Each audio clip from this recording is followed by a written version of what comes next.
अस्सलाम वालेकुम। सानिया गुल प्लाज़ा के बाद जो सूरत हाल पैदा हुई है वो बड़ी अहम सूरत हाल है। आपके इल्म में है कि कराची में पेश आने वाले अफसोसनाक वाक़े के बाद इस वक्त दो नुकात पर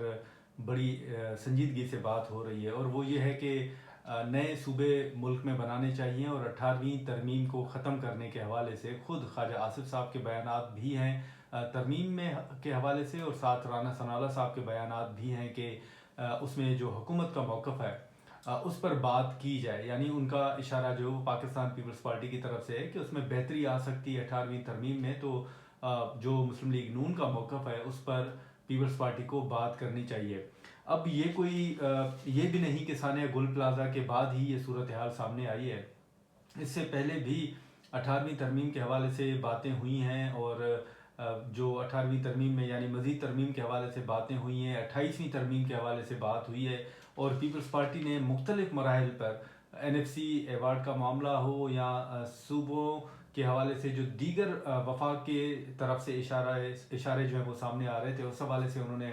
अपना मौक़िफ़ भी रखा पीपल्स पार्टी ने। अब यहाँ पर अगर हम बात करें कि क्या वाकई 28वीं आइनी तरमीम आ रही है या हुकूमत 18वीं तरमीम में मज़ीद तरमीम का इरादा रखती है,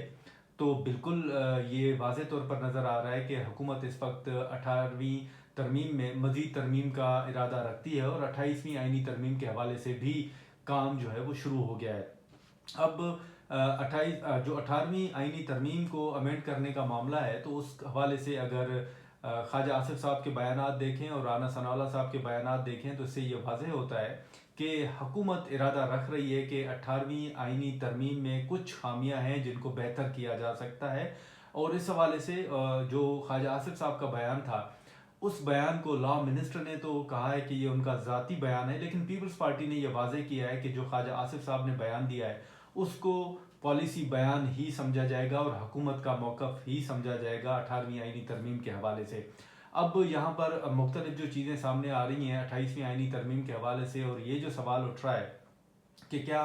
28वीं आइनी तरमीम जो है वाकई उस पर काम शुरू हो गया है, तो जैसे मैंने कहा कि बिल्कुल इस वक्त इस्लामाबाद के अंदर हुकूमत की जानिब से जो 28वीं आइनी तरमीम है उस हवाले से बातचीत का आगाज़ हो चुका है, और हुकूमत ये चाह रही है कि इत्तफ़ाक़ राय पैदा हो तो 28वीं आइनी तरमीम भी जल्द लाई जाएगी। अब इस हवाले से अगर हम दूसरी तरफ देखें कि हुकूमत के मौक़िफ़ से हट के अगर हम पीपल्स पार्टी की बात करें, तो पीपल्स पार्टी को गुज़िश्ता कई माह से ये शिद्दत से महसूस हो रहा है कि 28वीं आइनी तरमीम हुकूमत लाना चाहती है, और जो 18वीं आइनी तरमीम है उसमें अमेंडमेंट का इरादा हुकूमत रखती है, ख़ास तौर पर NFC के हवाले से। जो हाल ही में बिलावल भुट्टो ज़रदारी की ऐवान सदर में ब्रीफिंग थी, उस ब्रीफिंग को भी ये कहा जा रहा है और जोड़ा जा रहा है कि पीपल्स पार्टी ये महसूस कर रही थी कि जो सूबों पर तनकीद की जा रही है, या ख़ास तौर पर जो सिंध सूबे के ऊपर एक तनकीद की जा रही है कि वहाँ पर काम नहीं हो रहा NFC के हवाले से, लोकल गवर्नमेंट के हवाले से, तो 18वीं तरमीम को अमेंड शायद किया जाए। तो उसके बाद हमने देखा कि जो बिलावल साहब ने थरपारकर के अंदर एक तकरीब से खिताब किया, तो वहाँ पर उन्होंने ये वाज़ेह किया कि कुछ कुव्वतें जो हैं वो 18वीं तरमीम जो है या सूबों के जो इख्तियारात हैं वो उनसे लेना चाहती हैं। उसके बाद हमने देखा कि ऐवान सदर में एक अहम ब्रीफिंग भी हुई, और बिलावल भुट्टो ने अपना जो पूरा सिंध की जो कारकर्दगी थी, जो सिंध की कामयाबियाँ थी वो भी गिनवाई, और साथ ही ये सवाल उठाया गया कि बिलावल को सुनने वाले कौन थे, बिलावल की ऑडियंस कौन थी। तो उस वक्त भी ये मैंने पहले भी जिक्र किया है कि मैंने भी ये वाज़ेह किया कि बिलावल की ऑडियंस जो थी वो एक तो डिप्लोमेट्स थे और दूसरा स्टेब्लिशमेंट थी। जो तनकीद या जो तासुर सिंध के हवाले से दिया जा रहा था, फिर 18वीं तरमीम को अमेंड करने के हवाले से जो तासुरात दिए जा रहे थे, तो उसको काउंटर करने के लिए बिलावल ने ये अपना मौक़िफ़ रखा, और बिलावल ने बताया कि ये जो मूव है ये बेहतर नहीं होगी क्योंकि सिंध जो है वो बेहतर काम कर रहा है, और उन्होंने अपनी कामयाबियां भी गिनवाई। तो ये वाज़ेह एक पैगाम था कि 18वीं तरमीम को अमेंड करने की तरफ ना जाया जाए। अब दूसरी तरफ अगर हम देखें, तो जब 26वीं आइनी तरमीम हुई, तो 26वीं आइनी तरमीम में MQM को लोकल गवर्नमेंट के हवाले से बड़ी यकीन दहानी हुकूमत ने करवाई, और कहा कि 26वीं आइनी तरमीम में ये मामला आएगा। और उसके बाद 26वीं आइनी तरमीम में पीपल्स पार्टी की मुखालफत के बायस वो मामला 26वीं आइनी तरमीम में मुस्लिम लीग नून ने शामिल नहीं किया, और फिर उनको कहा गया कि जो 27वीं आईनी तरमीम है, 27वीं आईनी तरमीम में ये मामला आएगा और लोकल गवर्नमेंट के हवाले से जो एमक्यूएम का मुतालबा है उसको शामिल किया जाएगा। हमने देखा कि जब 27वीं आईनी तरमीम मंजूर हो रही थी तो उस वक्त पीपल्स पार्टी ने जब ये महसूस किया कि ये लोकल गवर्नमेंट का मामला भी उसमें आ रहा है तो उन्होंने कहा कि अगर ये आप लाएंगे तो हम इस तरमीम को सपोर्ट नहीं करेंगे। तो बड़ी मुश्किल से हुकूमत ने एमक्यूएम को राज़ी किया और वो मामला 27वीं आईनी तरमीम में भी शामिल नहीं हुआ। तो अब जैसे मैंने कहा कि क्या 28वीं आईनी तरमीम जो है वो आ रही है, तो इस हवाले से हुकूमत के कई रहनुमाओं ने इस बात की तस्दीक की है कि 28वीं आईनी तरमीम जो है वो आ रही है। और साथ उन्होंने ये भी कहा है कि जो एमक्यूएम से हुकूमत ने वादा किया है कि लोकल गवर्नमेंट के हवाले से जो कानून साजी होगी उसको 28वीं आईनी तरमीम का हिस्सा बनाया जाएगा, तो इस वक्त हुकूमत एमक्यूएम का मुतालबा मानने के हवाले से भी रजामंद नज़र आ रही है और वो ये समझती है कि जो एमक्यूएम से वादा किया गया है उसको पूरा किया जाए। अब यहाँ पर ये भी मैं बताता चलूँ कि 28वीं आईनी तरमीम के हवाले से हुकूमत ने बातचीत का आगाज़ कर दिया है और बातचीत ये भी हो रही है कि एनएफसी का मामला नो डाउट उसमें शामिल है, जैसे बयानात भी आ रहे हैं। तो इस वक्त बातचीत हो रही है। बाज़ाब्ता तौर पर जो है वो मुलाकातें तब होंगी जब मुख्तलिफ जमातों की तरफ से इशारा जो है वो मिलेगा। यकीनन एनएफसी के मामले पर ये पीपल्स पार्टी के लिए एक इम्तिहान भी होगा और पीपल्स पार्टी इस पर रजामंद भी नहीं होगी। नए सूबों के हवाले से भी शायद मुखालफत जो है वो सामने आए, लेकिन एमक्यूएम हो गई या दीगर जमातें हो गई, उन जमातों की जानिब से तो कोई मुखालफत सामने नहीं आएगी हुकूमत के लिए 28वीं आईनी तरमीम के हवाले से। लेकिन जो पाकिस्तान पीपल्स पार्टी का मौक़िफ़ है या पीपल्स पार्टी का इस वक्त जो नैरेटिव रहा है वो 18वीं तरमीम हो, एनएफसी या सूबों के हवाले से, तो हुकूमत को सिर्फ़ और सिर्फ जो मदद चाहिए या वोट चाहिए वो पीपल्स पार्टी की तरफ से होगा। तो इत्तफ़ाक़ राय का मकसद भी पीपल्स पार्टी को कायल करना है। तो बाकी तो 28वीं आईनी तरमीम में खुद एमक्यूएम का एक मुतालबा शामिल है लोकल गवर्नमेंट के हवाले से, तो दीगर जमातें भी होंगी या दूसरा जो जैसे मैंने कहा कि पीपल्स पार्टी की मदद चाहिए, साथ में मौलाना फजल रहमान से भी हुकूमत बात करना चाहेगी। तो अभी 28वीं आईनी तरमीम के हवाले से जो कुछ दीगर जमातों के रहनुमा हैं वो ये भी कह रहे हैं कि ईद के बाद हुकूमत 28वीं आईनी तरमीम लाने का इरादा रख रही है और साथ ही साथ ये भी कहा जा रहा है कि जैसे ही इत्तफाक राय होगा तो शायद उससे पहले भी हो जाए।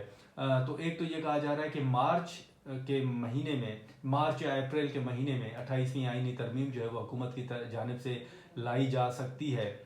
और जिस तरह 27वीं आईनी तरमीम हुई तो 28वीं आईनी तरमीम भी हो जाएगी। लेकिन ये पीपल्स पार्टी के लिए भी बड़ा इम्तिहान होगा अगर ये दो नुकात जिनका हमने जिक्र किया ये शामिल होते हैं तो। लेकिन ओवरऑल ये समझा जा रहा है कि हुकूमत शायद सूबों का मामला उस आईनी तरमीम में शामिल करेगी और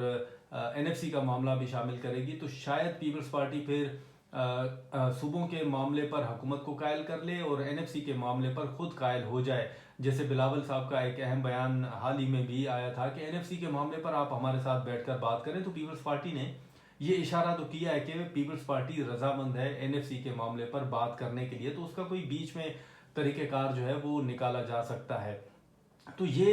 ओवरऑल इस्लामाबाद के अंदर इस वक्त बातचीत चल रही है और हुकूमत ने इस बात की तस्दीक की है कि 28वीं आईनी तरमीम लाई जाएगी।